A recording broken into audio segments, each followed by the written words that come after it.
독한 시기와 다툼이 있으면 자랑하지 말라. 진리를 거슬러 거짓말하지 말라. 이러한 지혜는 위로부터 내려온 것이 아니요 땅 위의 것이요 정욕의 것이요 귀신의 것이니 시기와 다툼이 있는 곳에는 혼란과 모든 악한 일이 있습니다. 오직 위로부터 난 지혜는 첫째 성결하고 다음에 화평하고 관용하고 양순하며 긍휼과 선한 열매가 가득하고 편견과 거짓이 없나니 화평하게 하는 자들은 화평으로 심어 의의 열매를 거두느니라. 아멘. 야고보서 말씀을 계속 묵상하고 있습니다. 오늘은 지혜에 관한 말씀을 같이 좀 생각해 보려고 합니다. 오늘 우리가 읽은 말씀의 제일 처음에 보면 너희 중에 지혜와 총명 있는 자가 누구냐? 그는 선행으로 지혜의 온유함을 그 행함으로 나타내야 한다.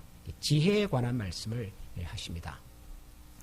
그런데 여러분, 우리가 지혜라고 그러면 좀 광범위하지 않습니까? 모든 영역에서 우리가 지혜라는 말을 사용할 수도 있고 또 지혜를 설명할 수가 있는데 우리가 오늘 살펴보려고 하는 이 지혜는 그 중에서도 특별히 말의 지혜와 관련된 내용입니다. 우리가 지난주에도 살폈습니다마는 야고보서 3장은 말의 신중함, 말의 중요성에 관한 말씀이지요. 말의 시작이 되는 우리 사람의 입, 혀라고 하는 것이 그 크기는 아주 작지만 작은 우리 지체지만 거기서부터 나오는 말의 위력이라고 하는 것은 엄청나게 큰 것이다. 그래서 뭐 이렇게 말을 이렇게 컨트롤하는 제갈에도 비유를 하고 또 큰 산불을 만들어내는 그 작은 불씨 하나, 혹은 어마어마하게 큰 배를 이렇게 방향을 조정하는 그 힘이 바로 작은 키 하나에 있는 것처럼 이 사람의 말이라고 하는 것이 작아 보여도 얼마나 큰 파급 효과를, 얼마나 큰 영향력을 끼치는가. 그래서 말을 신중하게 해야 한다. 조심해서 해야 한다. 그런 내용의 말씀을 야고보서 3장에서 우리가 들었습니다. 그 연장선상에서 오늘 18절에 13절에 보니까 지혜에 대한 얘기를 합니다. 결국 말과 관련된 지혜지요. 말과 관련된 지혜. 그런데 이 말씀을 쭉 읽어보니까 이 지혜에도 두 종류의 지혜가 있다고 설명을 합니다. 성경을 보면 첫 번째 지혜는 위로부터 난 지혜 혹은 하늘에서부터 온 지혜, 그런 설명이 있죠. 15절에 보면 이러한 지혜는 위로부터 내려온 것이 아니요, 부정적으로 설명했습니다마는 위로부터 내려온 지혜라는 표현을 사용을 합니다. 17절에도 보면 오직 위로부터 난 지혜는 이렇게 하시잖아요. 아, 위로부터 나는 지혜가 있구나. Wisdom from heaven. 아, 이런 지혜가 있구나. 이걸 하나 얘기를 하고요. 또 다른 지혜도 있어요. 반대의 지혜도 있습니다. 이 지혜가 위로부터 났으면 다른 지혜는 어디서부터 왔을까요? 아래서부터 왔겠죠. 땅에서부터 왔겠죠. 그래서 15절에 보니까 땅 위의 것, 땅으로부터 온 지혜, 이런 표현이 됐습니다. 지혜는 지혜인데 어떤 지혜는 하늘에서부터 온 지혜가 있고 어떤 지혜는 땅에서부터 온 지혜가 있다. 이제 그렇게 설명을 하는데, 자, 그런데 여러분, 제가 여기서 여러분들에게 질문 하나 드려보고 싶습니다. 하늘에서부터 온 지혜, 위에서 온 지혜는 좋은 지혜일까요? 안 좋은 지혜일까요? 그냥 상식적으로 생각하십시다. 좋은 지혜겠죠? 말 그대로 그건 좋은 지혜죠. 좋은 것이겠죠. 그럼 땅에서부터 온 지혜는 좋은 지혜일 것 같으세요? 그냥 별로 안 좋은 것 같으세요? 이건 별로 안 좋은 것 같죠? 뭔지는 우리가 모르지만 뭔가를 설명할 때 하늘에서부터 왔다 그러면 그건 좀 좋고 좀 이렇게 거룩하고 좀 성결하고 뭐 좀 그런 쪽이잖아요. 땅에서부터 왔다 그러면 뭔가 좀 좋지 않은. 그런데 여러분, 우리가 일반적으로 얘기를 할 때 저 사람 참 지혜로워. 야, 이건 참 이건 정말 지혜로운 일이야. 라는 이렇게 말을 사용할 때 지혜라고 하는 것 자체가 가지고 있는 의미는 좋은 쪽이에요? 안 좋은 쪽이에요? 좋은 쪽이죠. 여러분들 저를 보고 김 목사님 참 지혜로워 그러면 저를 칭찬하는 것입니까? 욕하는 겁니까? 칭찬하는 거죠. 제가 여러분을 보고 야 우리 권사님 정말 지혜로우셔요. 우리 교회 이 장로님은 정말 지혜로우셔요. 라고 말하면 뭐가 그렇게 지혜로운지는 몰라도 일단 좋은 얘기죠. 좋은 얘기. 그렇죠? 밝은 얘기죠. 그런데 여러분 성경에서 땅에서 오는 지혜가 있다. 이렇게 표현을 썼어요.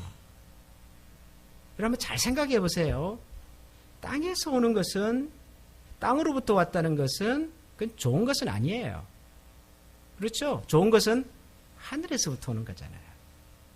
근데 땅에서부터 왔는데 그걸 지혜라고 불러요. 지혜라는 말이 갖고 있는 느낌하고 땅이라고 하는 말이 가진 느낌은 서로 안 맞지 않습니까? 서로 충돌하는 거잖아요. 지혜는 하늘에서부터 오는 거지요. 지혜가 어떻게 땅에서 옵니까? 그런데도 성경에는 땅에서부터 오는 지혜가 있답니다. 이게 무슨 말일까요? 여러분 이게 무슨 말일까요? 지혜는 당연히 하늘로부터 와야죠. 지혜의 근본은 하나님이신데 그런데 성경에 보니까 땅에서 오는 지혜, 땅 위의 것도 있답니다. 이게 무슨 말일까요? 어떤 지혜를 말하는 걸까요? 이건 지혜입니까? 이게 지혜일까요? 참 어려운 질문을 제가 했습니다. 그죠? 근데 김 목사 질문은 어려워도요. 대답은 항상 쉽습니다.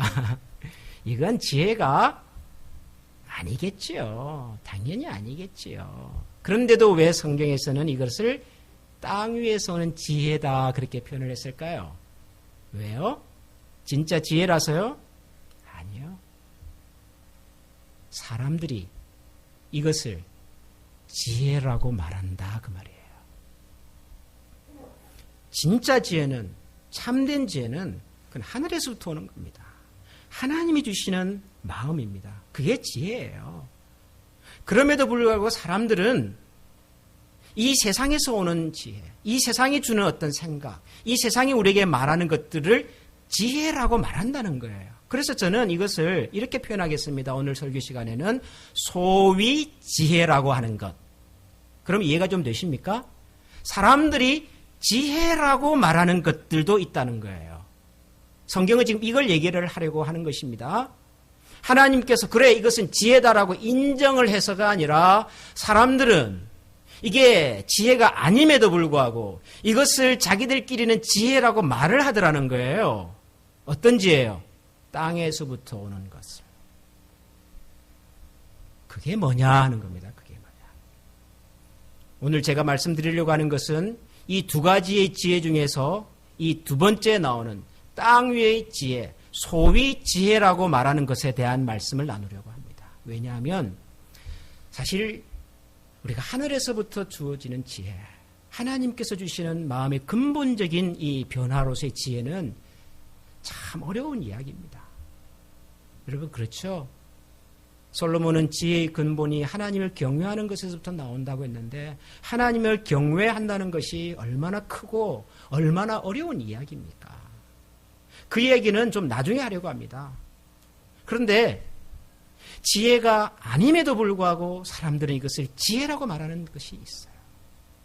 어떻게 보면 하나님께서 우리에게 허락하시고 주시려는 그 하늘의 지혜를 일단 좀 놔두고서라도 그건 어렵고 힘들고 가야 할 길이 참 머니까 그건 좀 나중에 얘기하더라도 적어도 최소한 우리가 세상 사람들이 소위 말하는 지혜가 그게 지혜가 아니라는 사실만 제대로 알아도 사람들이 세상에서 말하는 사람들이 이것이 지혜로운 거야 이것이 지혜라고 말하는 그것이 참으로 지혜가 아니라는 사실을 이해하고 그런 잘못된 지혜, 거짓된 지혜로부터 우리를 좀 구별해내고 우리를 좀 다스리고 우리를 좀 지켜낼 수만 있어도 우리가 어느 정도 하나님이 원하시는 지혜로운 삶의 수준으로 우리가 갈 수 있겠다는 생각이 드는 거예요. 그래서 지혜가 아닌 것을 얘기를 하려고 그래요. 오늘은 지혜가 아닌 것. 세상은 지혜라고 말하지만 성경은 지혜가 아니라고 말하는 것. 그것을 오늘 우리가 읽은 야고보서는 세 가지로 얘기를 합니다. 세 가지. 지혜가 아닌 것. 그럼에도 불구하고 사람들이 그것을 지혜라고 말하는 것. 15절을 다시 한번 우리 살펴보겠습니다. 여러분 15절과 14절입니다. 자, 같이 한번 읽어볼까? 14절, 15절 두 절 말씀을 같이 읽어보겠습니다. 시작. 그러나 너희 마음속에 독한 시기와 다툼이 있으면 자랑하지 말라. 진리를 거슬러 거짓말하지 말라. 이러한 지혜는 위로부터 내려온 것이 아니요 뭐예요? 땅 위의 것이다. 예. 이런 것은 위로부터 온 지혜가 아니라 땅에서 온 것이다. 다르게 말하면 진짜가 아니라 가짜다 이런 얘기예요. 뭐가요? 14절에 등장하는 내용이 세 가지예요. 첫 번째는 독한 시기와 다툼에서부터 나오는 것. 너희들의 마음에 독한 시기와 다툼이 있으면 이 첫 번째예요. 시기와 다툼에서부터 나오는 소위 지혜라고 하는 것. 이게 여러분 지금 무슨 얘기인지 잘 모르셔도 괜찮아요. 제가 설명을 드릴 테니까요. 친절하게. 두 번째가 있어요. 두 번째. 두 번째는 뭐예요? 자랑하지 말라. 자랑이에요. 자랑. 두 번째입니다. 자랑하고자 하는 마음에서부터 나오는 소위 지혜라고 하는 것이 있어요. 그리고 마지막 세 번째입니다. 뭐죠? 진리를 거슬러 거짓말하지 말라. 거짓으로 하는 것이 있어요. 거짓으로. 우리 한글 성경에서는 이 세 가지가 분명하게 잘 분별이 안 됩니다만은 원래의 성경에서는 그렇게 표현이 되어 있더라고요. 세 가지. 첫 번째가 뭐라고요? 너의 마음에 있는 독한 시기와 다툼에서부터 나오는 거짓 지혜가 있고, 둘째는 뭐예요? 자랑하고자 하는 마음에서 나오는 지혜가 있고, 세 번째는 뭐죠? 진리를 거슬러 거짓으로 하는 지혜. 여러분 이게 뭐냐 하면은 사람들이 다 지혜라고 말한다는 거예요. 이렇게 사는 것이 지혜롭다고 말한다는 거예요. 누군가에게 소위 한 수 가르쳐 주는 거예요. 지혜롭게. 내가 지혜로운 사람이니까. 당신에게도 세상을 사는 지혜를 내가 가르쳐 주겠습니다라고 한 수 거들어 준다는 거예요. 그런 많은 것들이 사실은 가만 들여다보니까 이 세 가지 뿌리에서 나오더라는 거예요. 첫 번째 뿌리가 뭐라고요?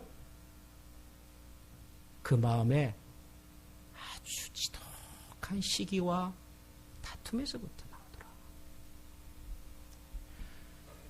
우리가 이제 다른 분들에게 뭔가 좀 어려움이 있거나 경험이 없거나 하는 사람에게 이제 인생의 선배가 경험이 많은 분들이 뭔가 한마디 해주실 때 사용하는 표현이 이런 게 있죠. 내가 생각해서 하는 얘기인데. 우리가 그런 표현을 쓰잖아요. 내가 정말 당신을 염려해서 생각해서 하는 얘기인데 그러면서 한마디 하세요. 내가 해봐서 아는데 그러면서 한마디 하세요. 그런데 그런 말들의 대부분이 정말로 그 사람을 생각해서 그 사람을 배려해서 그 사람을 위해서 해주는 얘기가 아닌 경우가 많더라고 말이에요. 생각을 하기는 해요. 누구 생각을 했을까요? 자기 생각을 했어요. 자기 생각. 우리가 누군가에게 지혜롭다고 해주는 얘기, 정말 저 사람이 들어야 한다고 하는 얘기, 그런 얘기들의 많은 부분이 사실은 우리 마음속에 있는 그 사람에 대한 시기와 질투에서부터 나오더라. 성경은 우리에게 그렇게 얘기를 해요. 여러분 우리 한국 사람들이 다 아는 가장 유명한 속담 중에 이런 속담이 있죠. 사촌이 땅을 사면 그 다음에는 어떻게 되죠? 배가 아프다. 사촌이 땅을 사면 배가 아프다. 그런데 제가 이 말을 곰곰이 한번 연구를 해봤습니다. 연구를 해봤더니요. 중요한 사실이 하나 있었어요. 사촌이 땅을 사도 배가 안 아픈 사촌이 있더라고요. 여러분 그거 아세요? 사촌이 땅을 사면 배가 아파야 되는데 사촌이 땅을 사도 배 안 아픈 사촌이 있어요. 누군지 아십니까? 그거 잘 모르세요? 그럼 오늘 여러분 제대로 오신 거예요. 제가 가르쳐 드릴게요. 여러분 사촌이 땅을 사도 배가 아픈 것이 정상인데 사촌이 땅을 사도 배가 안 아픈 사촌이 있어요. 그 사촌은 누구냐 그러면은 그 땅을 산 사촌보다 더 많은 땅을 가지고 있는 사촌이에요. 이해가 되세요? 무슨 말인지? 내 사촌이 땅을 하나 샀어요. 50만 불짜리 집을 하나 샀어요. 그런데 어떤 사촌은 그것을 보고 배가 아프대요. 그런데 어떤 사촌은 그러나 말거나 배가 왜 아파? 왜요? 나는 100만 불짜리 집에 사는데 내가 왜 그걸 보고 배가 아파요? 여러분, 사촌이 땅을 산다고 모든 사촌이 배가 아픈 게 아니에요. 그 사람이 사는 땅보다 더 많은 땅을 소유한 사람은 배 안 아파요. 별 관심 없어요. 무슨 뭐 땅을 사든 밭을 사든 별로 관심이 없어요. 누가 관심이 있어요? 그만큼 땅을 갖지 못한 사람. 나도 갖고 싶었는데 나는 그 갖는 일에 실패한 사람. 이런 사람들은요, 사촌이 땅을 사면 배가 아파요. 나는 못 산 집을 저 사람이 사니까 배가 아파요. 내 자식은 좋은 대학 못 갔는데 저 집 자식은 대학을 가니까 배가 아파요. 내 자식이 보스턴에 있는 유명한 대학을 가면요, 다른 집 자식이 뭐 OAS를 가든 무슨 캘리포니아를 가든 배 안 아파요. 뭐가 그게 배 아플 일이에요? 시기와 질투의 뿌리가 뭔 줄 아십니까? 내 속에 있는 나의 약함이에요. 나의 부족함이에요. 열등감이죠, 열등감. 내 속에 있는 열등감, 나를 사랑할 줄 모르고 내가 가진 것을 만족할 줄 모르는 그 마음 속에 사탄이 찾아오면 나 아닌 다른 사람들이 하는 좋아 보이는 모습, 잘하는 모습에 대하여 괜히 배가 아파요. 그러면서 겉으로는 뭐라고 그런 줄 아세요? 내가 생각해서 하는 얘기인데. 여러분, 그 말씀을 하시고 싶으면은 정직하게 한번 들여다보십시오. 정말 여러분들께서 그 사람을 생각해서 하시는 말씀인지, 정말 그 사람을 위해서 하는 얘기인지. 저는 가끔 이런 생각을 해요. 우리가 생각해서 한다는 얘기가요, 그 사람을 생각해서 하는 얘기가 아니라 그 사람 앞에 정말 잊지 못할, 씻지 못할 아픔과 상처를 주는 얘기가 될 때가 있더라고요. 차라리 그런 얘기는 안 하는 것이 낫겠다. 차라리 그런 얘기는. 우리 사람은 하나님께서 참 묘한 존재로 만들어가지고, 우리 사람은요, 꼭 말을 해야만이 아는 것은 아니더라고요. 우리가 말을 하지 않아도 알아요. 여러분, 그렇지 않습니까? 여러분, 가족이, 부부가, 친구가, 이웃이 만나서 말 안 해도 서로 눈빛만 봐도 알 때가 있잖아요. 그 눈빛 속에 슬픔도 보이고 기쁨도 보이고 어려움도 보이고 다 보여요. 말하지 않아도 알아요. 그 노래 모르시죠? 한국의 유명한 무슨 선전하는 노래예요. 말하지 않아도 알아요. 말씀하지 마십시오, 여러분. 말하지 않아도 여러분이 정말 그 사람을 위해서 생각해서 하려고 했던 말이면은 눈만 봐도 알아요, 눈만 봐도. 제가 컬럼에 쓴 여러분 혹시 읽으셨는지 모르겠지만, 우리 교단의 젊은 목사님, 참 어렵게 멕시코에서 목회하시는 목사님. 별말이 안 해요. 눈만 봐도 월컥해요, 월컥해. 이 선배 목사가 나를 불러서 왜 이런 얘기를 하는지 아니까요. 그 후배 목사님의 눈빛 속에 그분의 어려움과 애환이 고스란히 담겨 있으니까요. 멕시코에서 강도를 만났대요. 자동차 사고를 만났대요. 그런데 사람들이 겉으로는 고생하셨죠, 어려웠죠라고 말하지만 그 마음과 중심이 전달되는 얘기를 별로 들어본 적이 없는 거예요. 근데 누군가가 자기의 그런 외로움에 한마디 툭 던져주니까 그냥 감정이 무너져 버리는 거예요. 사람은 그런 존재입니다, 여러분. 위에서 생각해서 안 해도 알아요. 진짜로 그 사람을 생각하는 것이면. 그러나 우리가 하는 그 많은 표현들이요, 진짜로 생각해서가 아니라 내 속에 있는 나의 약함과 나의 부족함과 나의 열등함을 감추기 위해서 그렇게 나타오는 말들이 많더라는 거예요. 그건 지혜가 아니라고 말합니다. 두 번째가 있습니다. 자랑입니다. 자랑. 자랑에서부터 나오는 말도 있대요. 이것도 참 묘해요. 말이라고 하는 것이 묘해서 들으면 자랑이 아닌 것 같은데 가만 들어보면 자랑일 때가 있어요. 그런 거 있죠? 그래서 요즘 사람들이 그렇게 하잖아요. 저 결국 다 석자로 뭐 그렇게 얘기하잖아요. 아, 그거 잘 모르세요? 모르시면 몰라도 괜찮습니다. 그런데 여러분, 자랑과 시기와 질투라는 것이 가만 들여다보면 하나의 뿌리에서부터 나오는 겁니다. 뭘까요? 사람들이 왜 자랑을 하죠? 자랑이 뭡니까? 잘 모르시구나. 자랑은 내가 잘났다 이 얘기입니다. 내가 낫다 그 말이죠. 내가 너보다 낫다. 내가 너보다 훌륭하다. 이거 자랑이잖아요. 왜 그렇게 자랑하려고 그럴까요? 사람들이 안 알아주니까요. 아닙니까, 여러분? 사람들이 잘 안 알아주니까. 내가 이만큼 잘났는데, 내가 이만큼 훌륭한데, 사람들이 안 알아주니까. 진짜로 훌륭한 사람은 자랑할 필요가 있을까요, 없을까요? 없어요. 왜요? 안 해도 알잖아요. 여러분, 안 해도 다 알지 않습니까? 우리 대한민국을 대표하는 영화배우 한 분이 어제 세상을 떠나셨다고 합니다. 저는 그분 영화를 어렸을 적에 본 적이 있습니다. 신성일이라고 하는 분. 원래는 강신성일이라고 하는 분. 그분 어디 가서 내가 미남입니다라고 얘기를 합니까? 안 해요. 왜 안 하죠? 알아요. 제가 어렸을 적에 봤는데 너무너무 잘생겼어요. 그렇게 잘생긴 사람이 없어요. 말하지 않아도 압니다. 진짜 잘난 사람은. 근데 왜 사람들이 자꾸 자기를 자랑하려고 그러죠? 자기를 드러내려고 그러죠? 과시하려고 그러죠? 안 알아주니까요. 안 알아주는데 나는 알리고 싶으니까요. 나라고 하는 사람이 존재하고 있다는 것을, 나라는 사람이 위대하는 것을 알리고 싶은 거예요. 역설적으로 말하면 내가 잘나지 않았다는 얘기예요. 내가 열등하다는 얘기예요. 이것을 거꾸로 표현하는 거라고요. 자랑이라고 해요.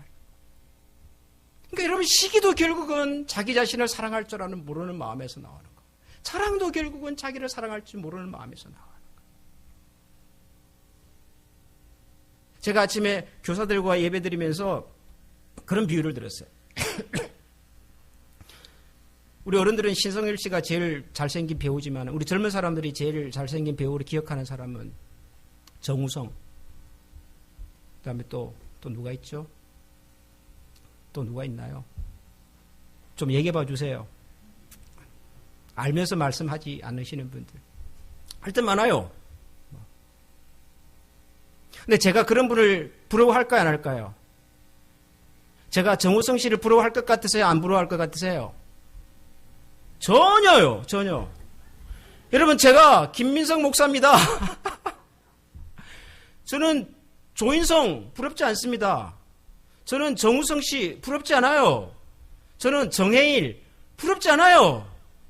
근데 알아요. 그분들이 저보다 잘났다는 거는. 훨씬 잘생겼어요. 그런데도 저는 부러워하지 않습니다. 왜요? 저는 저로 충분히 만족하니까요. 제가 뭐 어디 가서 영화 찍을 일도 없고요. 제가 어디 가서 뭐 CF 만들 일도 없고요. 저는 저로서 충분히 만족하니까요. 그분이 잘생겼다는 것은 인정. 그러나 부럽지는 않아요. 저는 저를 좋아해주는 한미교회 교인들만 있으면 돼요. 아니, 그럼 되는 거잖아요.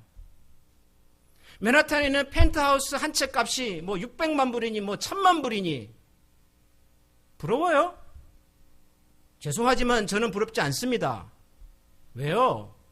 저는 거기에서 가서 살고 싶은 마음이 별로 없어요. 그 높은 데 올라가가지고 고소공포증이 있는 저가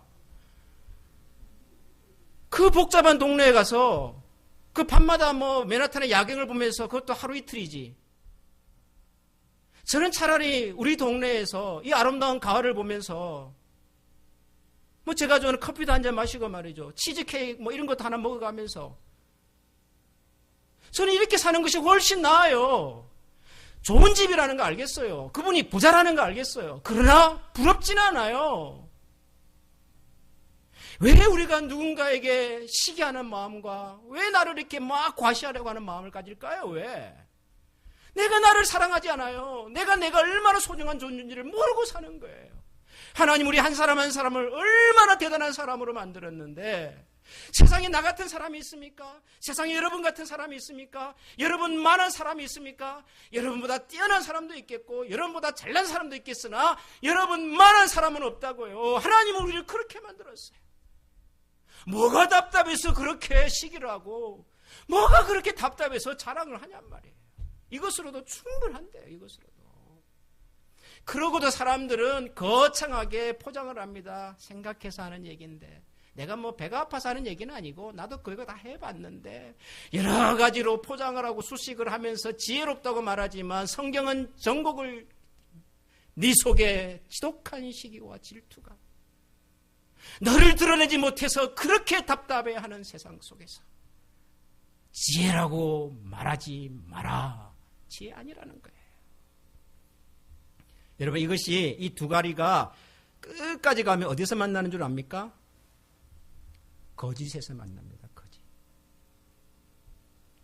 시기와 질투를 계속해서 극단적으로 해보십시오. 어디까지 갈까요? 결국은 거짓입니다. 온갖 종류의 험담과 온갖 정도의 나쁜 말들과 온갖 정도의 모함들이 다 거짓에서 만난다고요. 자기를 자랑하고 싶은데 사람들이 알아주질 않아요. 그래서 더 과장하고 더 과장하고 더 과장해서 어디서 만나죠? 거짓에서 만나죠.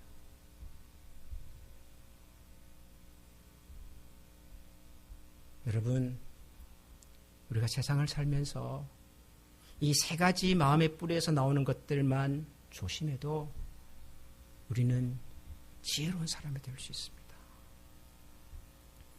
내가 하는 말과 내 행동의 뿌리가 어디서부터 나오는지를 잘 기억해 보십시다.